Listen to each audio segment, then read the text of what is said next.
Өз еңбегімен табыс тауып Forbes журналынан орынға ие болған адамдардың тарихы таңғалдыратын сөзсіз әрине.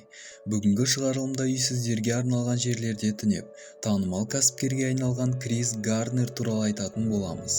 Крис Гарнер 1954 жылы Висконсин штатының Милуоки қаласында дүниеге келген.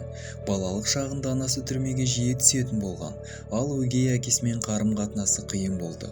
Ол колледжге түспей 17 жасында жасын өзгертіп, Солтүстік Каролинадағы әскери теңіз күштеріне қызметке кетеді. 20 жасында армия қызметін бітіргеннен кейін Сан-Францискоға көшіп, дәрі-дәрмек жабдықтарын жеткізетін жұмысқа орналасады. 1977 жылы Крис Шерри Дайсонға үйленді. 81 жылы қаңтарда ұлы Кристофер Джаред дүниеге келді. Бірақ кейін әйелі баланы Гарнерға тапсырып ажырасып кетеді. 1981 жылы жас жігіттің тағдырын өзгерткен оқиға болды. Автотұрақта Крис Феррари көлігін басқарған жақсы киінген кәсіпкерді көреді.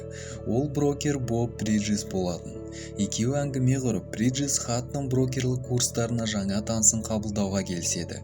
Бірақ та Крис бірнеше күннен кейін кеңсеге келгенде, оны жалдаған менеджердің бір апта бұрын жұмыстан шығарылғанын біледі. Оның үстіне жас жігіт $1200 тұрақ айыппұлын төлемегені үшін 10 күнге түрмеге жабылады. Таныссыз және арнайы дипломсыз ол Дин Виттер Рейнольдс компаниясының маклер болып орналасады. Бірақ бұл жұмыстың алғашқы 6 ай төленбейтін болып шығады. Бұл уақытта Гарнер үйсіз болды. Олар ұлымен саябақтарда, фирманың кеңсесінде және тіпті метро станциясындағы дәретханада түнеп жүрді. Ұлының өмірі мен денсаулығы үшін Крис үйсіздерге арналған шіркеуден баспана сұрады. Діни қызметкер Сесил Уильямс өтінішін бірден қабылдады. Крис Гарнер фирманың ең үздік стажері болуға тырысты. Кеңсеге бәрінен бұрын келіп, ең соңғы болып кетіп жүрді. Басқа қызметкерлер клиенттерге күніне тек 20-30 қоңырау шалса, болашақ миллионердің мақсаты күніне 200 қоңырау болды. Табандылықтың арқасында 82 жылы емтихан тапсырып, Bear Stearns компаниясында тұрақты жұмысқа ие болды. 1982 жылы ол 30 үміткер арасынан өзі армандаған фирманың брокер лауазымына ие болады. Ал 87 жылы Крис Гарнер өзінің Garner Rich & Co компаниясын құрды.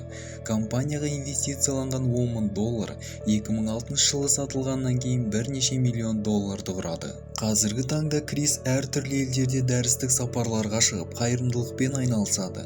Гарнер кез келген адам өз өмірін түбегейлі өзгерте алатынына сенімді. Оның мысалы бұған тікелей дәлел. Менің бүгінге айтарым осы достар, сіздермен болған жұмбақ әлем. Ал сіздер каналға тіркеліп кетуді ұмытпаңыздар. Келесі кездескенше.